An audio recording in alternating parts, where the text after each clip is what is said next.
Okay. And would you please call the roll? Adams. Here. Jones. Here. Safrati. Here. Jackson. Here. Brownlee. Here. Shajansky. Here. A.G. Here. Albers. Here. We have a number of things on the agenda this evening.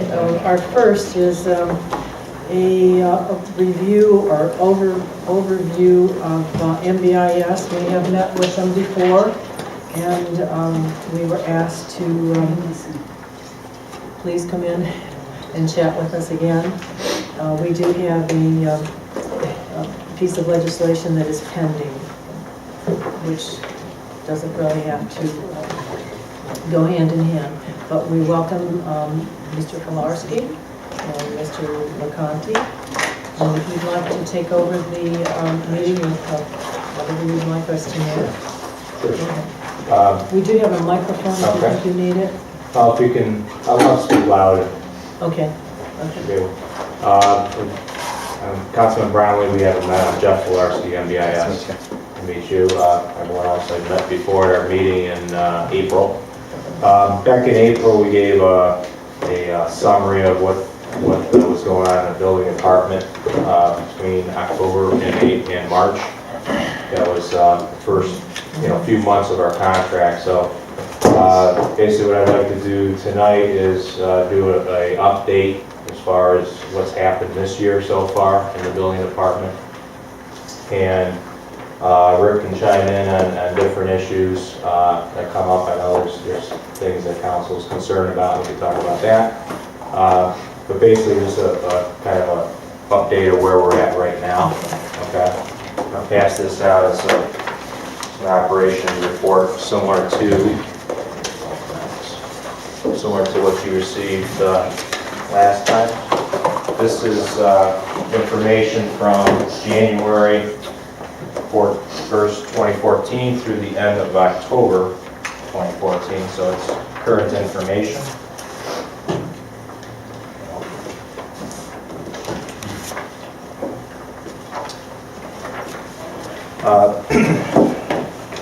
The department has issued 1,089 permits, and those are building permits, things that are required to be permitted through the building code. Did 34 plan reviews. Majority of those, as you can see, were commercial reviews. Only 2 residential reviews were done. 32 commercial reviews. As far as inspections go, we did 1,617 inspections relating to the building permit work and the building permits that were taken out. 324 inspections based on complaints. 1,007 point of sale inspections, and 573 rental inspections of rental units. So total 3,521 inspections through the end of October. The nuisance zone, again, we had the high grass program going on in the spring and the summer. And apartments, we had the Mr. Hoffman's apartments condemned. So we had to do the inspection and follow up with paperwork on relating to that, and luckily that's moved forward, so that will be cleared up here hopefully in the near future. Financially, it's actually looks better financially for the city than it did last time.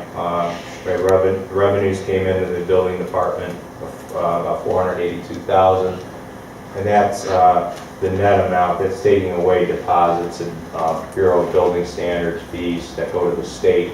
So that's the amount that is on the books as far as coming in and staying with the city. Our invoices through the end of October services are $201,000. So a net of about $280,000 that remained with the city, or about $28,000 on average per month.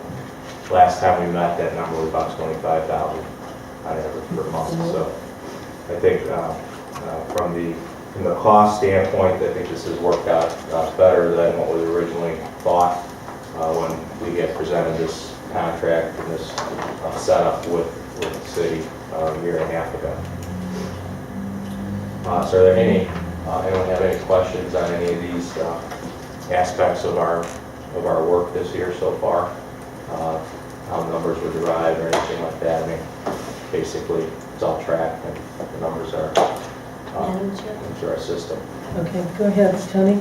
Actually, I have a question for Irene. Didn't we recently just allocate to council the fees for the OBBS?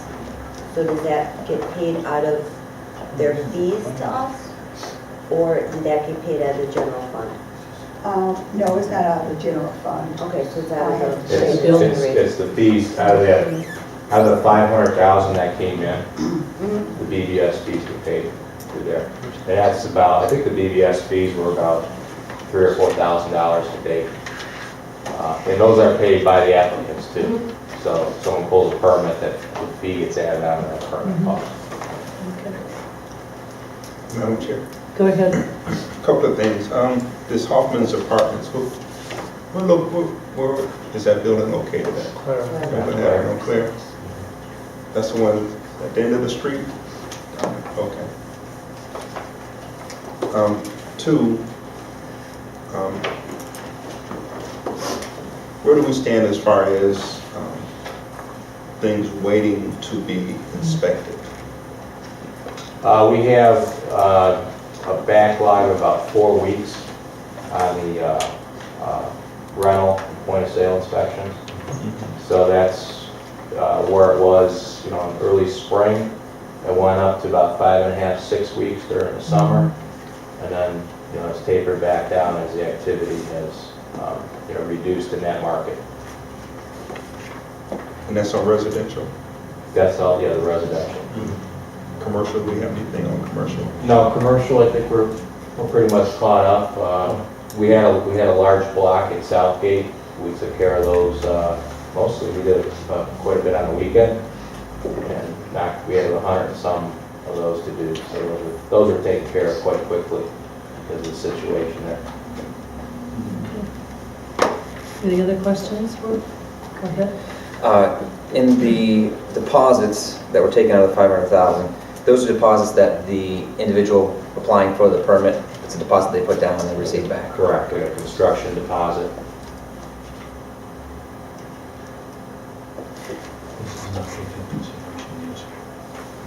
All right, that's that.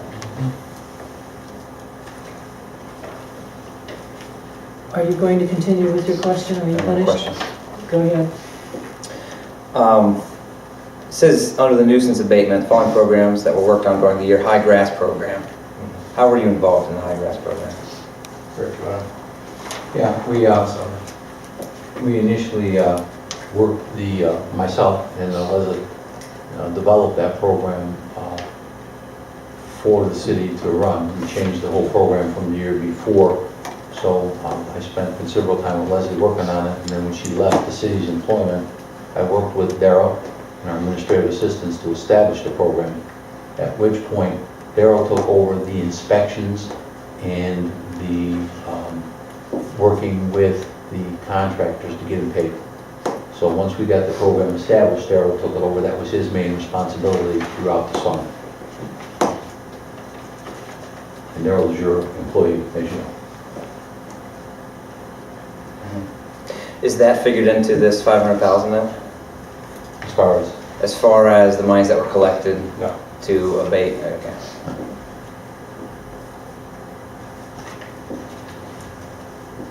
Just a theory of kind of just a pie in the sky observation here is, since we're looking for revenue for the city, is there any possibility of, or you're thinking of raising the permit fees? Would that assist us in any way? Well, anytime you raise the fees, obviously you generate more, revenue. The fees were last increased, what, Rick? 3 or 4 years ago? right? They're pretty current as far as Other typical communities? fee structures go. Okay. Yeah. I think they pretty much fall in the middle, kind of median as far as cost for a certain type of permit. Maybe on the high side. Maybe even be a little on the high side. So we wouldn't even want to go there? You can, I mean, You could look at it, some certain fees. I know you changed it around recently, and there may be something there that is used quite a bit and may be underpriced, in which case we want to look at increasing that, so we could look at that. When council passed that resolution on the rental registration and fees, that dramatically increased that fee to direct money to the city up front, which was a good thing. Streamlined the process, so we're getting Right. more bang for the buck as well. And we have less people coming to the window because of that. Prior to that, we had, 2,000 people come to the window and pay the $50. Now we have just the amount of landlords coming to the window that pay the whole fee up front. And we reduce that traffic for your girl at the window, so she can do her job more efficiently. I just want council to be aware that I've been working with Stephanie because there's on the fee ordinance that council passed, even though there's some fees that are not on the fee list. They were listed in the ordinance, and the rental registration was one of them. So on your actual ordinance, we're trying to make sure that every single building department fee is on there. And it's not, so we may revise that ordinance in January. We're going to look at it. Okay, because we can't call it an occupancy permit fee anymore. The rental fee was in a different ordinance. So we want everything on one ordinance, even if the fees aren't raised. And to that end, the state is now, wants us to clean up our language, how we're using, not the words, they want us to clean up our language in regards to what we call certain things. Rental occupancies now are tenant rental licenses, they're not occupancy permits. So we don't want to be in conflict with our terminology with the Board of Building Standards. So it just cleans up going forward the language that the state would prefer that we use in regards to our different programs. If you're looking at revising or amending the legislation at that point to put everything in one ordinance, then may be the time to also, Right. well, That we was could part of suggest it. a few of those fees. Mm-hmm. One fee that happens all the time is administration fee. There's a $5 fee that's charged when a permit's issued or any transaction is made. That may be one that get increasing somewhat. I thought we had a computer fee. And there's a computer processing fee also. They each get charged, so you either combine it, application fee or administrative fee, combine it and make it, $12 or $15 for the both. I forgot what, it's $5 and the computer fee's what, 5? Yeah. Combine them and maybe increase them a little bit. So you had So- additional, go ahead. I just have a question because I'm not sure, but I think that the vacant housing registration goes through the building department and then ends up with Irene. Do you notice any increase in dollars coming from that since we increased the vacant housing registration? That's talking been about the substantially foreclosure? more. Yeah. Yes, Zeros? yes, yes. So, They're still coming. yeah, but do they know Oh, yes. so that they could, okay. The other thing that we get complaints on from residents who get upset or upset is the lag time. Is there, we're still looking at 8 weeks for inspection? No, we're at 4 weeks now. You're at 4. Right, we were at as high as 6.5 weeks during the middle of summer, Right. when it was high, and our man is down to 4 weeks now. And there's two things, it's slowed down some, and our computer system, the pad that he's using is now fully functional, and it's enabled him to do at least one more inspection a day because of the upgrades in the pad that we've made, and the functionality is a lot cleaner, and he's getting more used to it as he goes as well. So there was a learning curve on that as well. So he's been able to pick up at least one more inspection every day because of the systems that we initiated. So that's been good. He also was working overtime from I authorized it from about June through the end of October, up to an hour a day, 5 hours a week to allow him to process more and to try to, tread the water there for a while. Right. And that helped somewhat. Let me give you Dan's totals for the year, just so you understand what You know, by our contract, I believe we supply one housing inspector to the city a year. And with the cooperation of the mayor's department, we compartmentalized our inspector with your inspector, Dan and Daryl. Daryl did the high grass and complaints for most of the year, and Dan did all the rentals and the point of sales for most of the year himself. This way, we had clear responsibilities for both of them, but when time permitted, and as the mayor's office called down complaints, Dan handled those as well, in addition to his point of sale and rental inspections. So, since January through November, Dan did 1,065 point of sale inspections. Well, that's first and second inspections. He did 591 rental inspections. He did 104 permit inspections for us as well. And he handled 285 separate complaints. In addition to the complaints that Daryl was handling, in addition to Daryl handling the high grass, in addition to Daryl assisting Stephanie and Georgette when she was employed at the window. So I think Dan and Daryl both have done an admirable job holding up under the workload, and Stephanie as well. She's been a great addition to the building department. She's done very well in that regard. What was the second number? Which one, so the rental inspection? It was point of sale, and what was the second one? The Second rental? was rental. Mm-hmm. What was that number? 591. I'd like to make copies of this for council. Go Do ahead, the same second. report for Daryl? Pardon me? You said have numbers for Daryl as well? No, I do not. If you, well, from a complaint standpoint. I think we can get them. Yeah, I mean, if you look at the sheet I gave you, at 324 complaint inspections, and Rick just gave you 285, so the difference would be Daryl. Go ahead, So Tom. this number of complaints is the total That's the total. done by the building department throughout the city? Right, well, I'm not separating out Daryl. That's Your the total. department itself. That's the total through the end of October. I remember Daryl wasn't handling so many complaints when he was running the high grass. He was running for 5 months, so he was focused on that for most of the summer. I have a question to the best of your knowledge. In the point of sale inspection, if you know who the buyer is it mostly homeowner or is the shift more to investor? Investor. So, my question then is, and I knew you were gonna say that. If council at a later date looks at the ordinance to possibly only do an exterior point of sale inspection, and then when that investor is ready to rent the property, do the full-blown interior, say, like point of sale inspection / rental inspection, would that work or would that not work that way? I think you're adding a step. Adding a You're step? adding a step, and it will duplicate inspections, having inspectors go out and the paperwork and the follow-up. But don't you duplicate if they're also gonna rent the property after the point of sale inspection? No, You don't do that? no, there's no point. If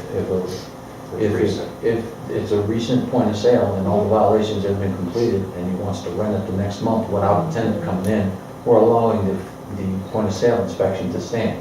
There's no Just reason trying to to free go up in. some, Yeah, there's no reason to double dip like that. okay.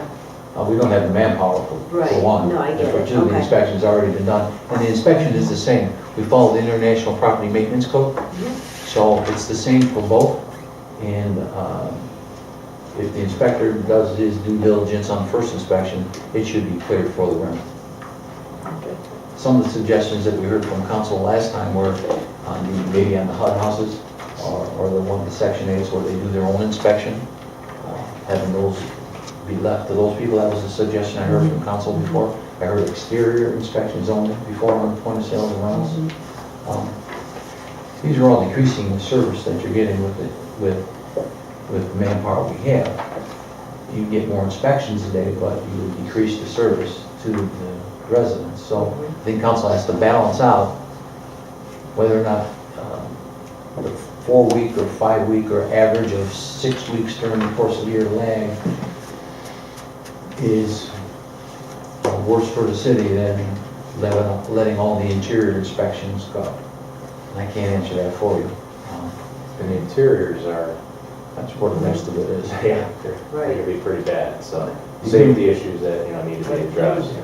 The life safety issues are becoming, Yeah, the thinking Um, was just to get the exteriors done so that the house could close and transfer, because I've heard from some investors now that it's, just a statement that sometimes the deal has a chance to fall through because of timeliness. I hear Because that. there's also the timeliness on the title company and the bank and everybody else, and we're one factor in all of that. And I hear that a lot from every real estate person that calls. And we get inundated with those real estate calls. And guess what? Nobody lost any deals, and we were 6 weeks behind. They were inconvenienced, but nobody lost any deals. I didn't hear one person come back and say, we lost that deal because we've been inconvenienced because of you, we've been delayed because of you, we want to close this month because of you, because it makes our numbers work. But has anybody on council heard of anybody losing a real estate deal because we were behind? No, and their excuses are not a problem. Huh? One I was coached, One. Yeah, one. but I had numerous calls. Sure, we all I do. mean, Yeah, from real estate sure. and, All they want to do is sell. yeah. They just want to sell. They Actually, want not to gonna close get those their deals. commission until it transfers. And that's what it's It about. was, Yeah. Well, we nasty calls. Yeah, we know we need more feet on the street, but until that situation can change, the council has to balance what their priorities are. Quick, Yes, one sir. thing, a lot of them quoted me that Garfield was 2 weeks and know anything about that. Garfield. What's I don't understand. They was comparing us to Garfield. For the Well, time that's their schedule. Well, that may be, but they may have more feet on the street, The amount of inspections an inspector can do in a day is the amount he can do in a day and do his due diligence, I would rather have him do 7 inspections a day or 6 inspections a day and do the job he's supposed to do than try to ram through 10. And Garfield may have more housing inspectors on the street. Did he give you an idea how many housing No. inspectors they have? No. No. I said, I don't care what Garfield does. Well, I don't either. Basically, if we had another housing inspector, we could double the amount of housing inspections that are done. But I believe that Dan and Darrell both are doing the best they can with what they have at their availability. Okay, we have any other questions for the gentleman? Well, the one I had did go through, but they had to give in lawnmower. They said, I'll wait another month, but you have to give me this, big screen TV, do this, and I'll wait a month. And a lawn? That was a great idea, wasn't it? So. At least you can said, maintain okay, it. I'll do it. You can maintain it that way. Yeah. And then you guys came in and did the inspection and they bought the house. Okay, I'm good with the questions, unless there are other questions. Any other questions out there that? Nope. Okay. Yeah, do we owe any money? Do we what? Do we owe any money? Do we owe you anything? We can talk. Thank you, Dan. Council Copy. comment. Okay. Thank you, Council, for... I'd like to know the answer to that question, actually. We'll be a little bit behind, 2 months. 2 months? This one. Okay. But One it's more. been keeping fairly current. We are taking this piece of legislation out of this committee and bringing it back on for voting on Wednesday. And that was and I thought it was retroactive. You had lowered your fees, The further reduction. further reduction. Yep, it was not retroactive. It was not meant to Oh. be retroactive. It says it is. Does it? Oh, I thought it was. Oh, it says it is. It Right, says I it didn't think is. it was. You're losing that one, guys. It's on the last page of the, what I gave you.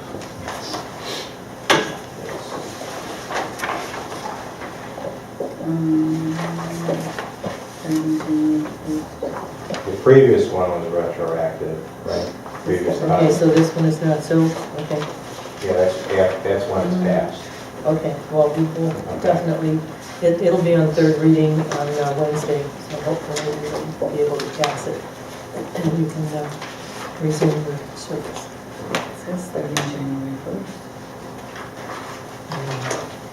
It's the original one? Yeah. I need a copy, I mean, I have the original one. Okay. It says starting January 1st. Okay. Okay, we're good. Thank Thank you you, very Council. much. Thank We you. appreciate it.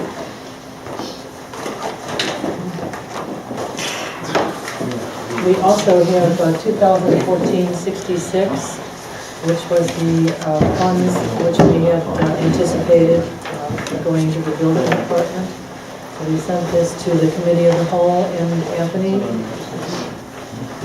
you like to withdraw that? Okay. It has to be done formally. Okay, just making sure. And you'll do that on Wednesday. Okay, very good. Okay. I think Irene, you're up. Good evening. This evening, everyone here. So would you like to come so we can, at the end of the table, will be That's fine. okay, I'll just try to talk louder. I mean, I need service. Okay, I will.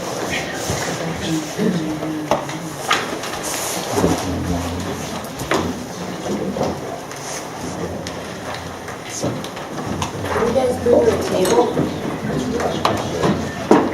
There was also at the end of the table.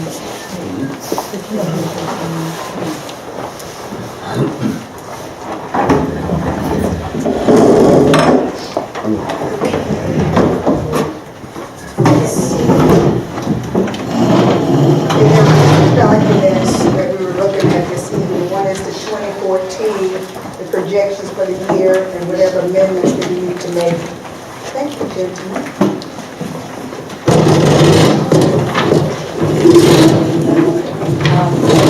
Irene, I called one, the estimated revenue, estimated with the dollar amount, and the other one is 2014 appropriations, so I marked them on this. Okay, so you have a revenue and expense for 2014. Right. And a revenue and expense for the temporary proposed budget for 2015. Right. So in order to get to 15, we need to go through 14.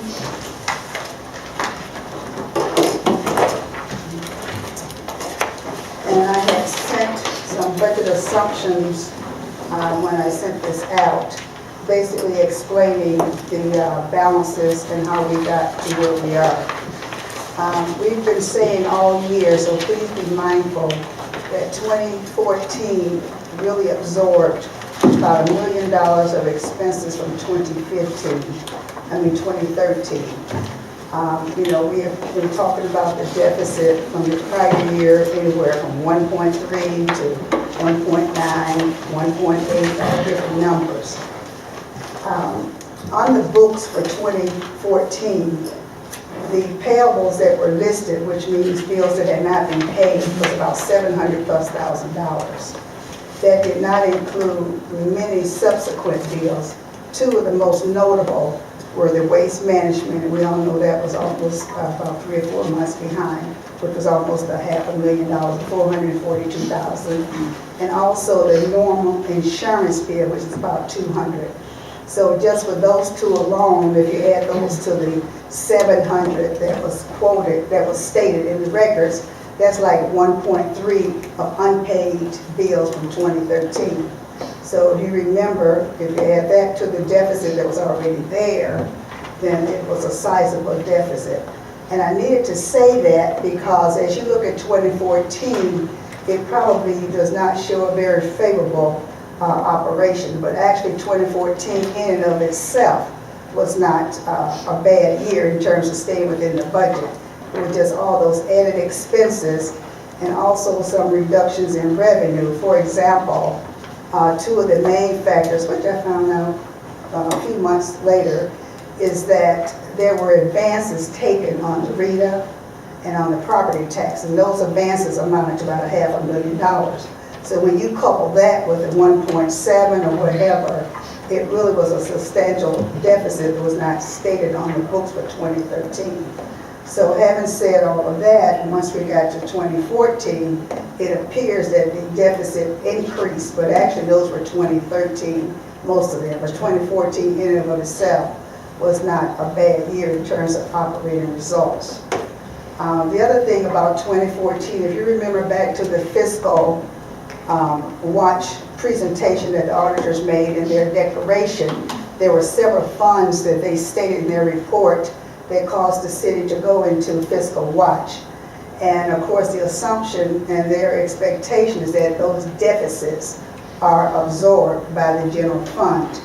So those being the street lighting had a deficit of $114,000, the police service levy had $201,000, fire service levy had $234,000. So that $500,000 too had to roll into the general fund.